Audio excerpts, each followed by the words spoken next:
नाशिक शहरात खुनाचा प्रयत्न आणि गंभीर दुखापत अशा दोन गंभीर गुन्ह्यांमध्ये मागील 1 वर्षापासून फरार असलेला आरोपी अखेर पोलिसांच्या जाळ्यात अडकलाय। गुन्हे शाखा युनिट अंबड पथकानं पुण्यात सिनेस्टाईल पाठलाग करून आरोपी रोहिदास आहेर याला शिताफीनं ताब्यात घेतलंय।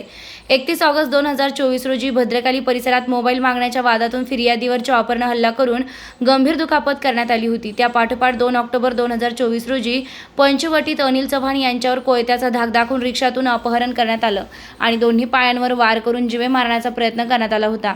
या दोन्ही प्रकरणानंतर आरोपी रोहिदास आहेर हा नाशिक सोडून हर्सुल व नंतर पुण्यात लपून राहत होता। अंबड गुन्हे शाखेला मिळालेल्या गुप्त माहितीच्या आधारे त्याचे मोबाईल लोकेशन ट्रेस करण्यात आले। पोलीस उपनिरीक्षक मोतीलाल पाटील यांच्या मार्गदर्शनाखालील पथकानं पुण्यात अमनोरा मॉल परिसरात सापळा रचला।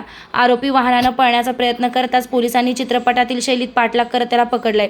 ही कारवाई पोलीस आयुक्त संदीप कर्णी, गुन्हे शाखा उपआयुक्त किरणकुमार चव्हाण व सहाय्यक आयुक्त संदीप मिटके यांच्या मार्गदर्शनाखाली करण्यात आली। अंबड गुन्हे शाखेच्या संपूर्ण पथकानं अत्यंत कौशल्यपूर्ण कामगिरी करून फरार आरोपीला अखेर ताब्यात घेतलंय।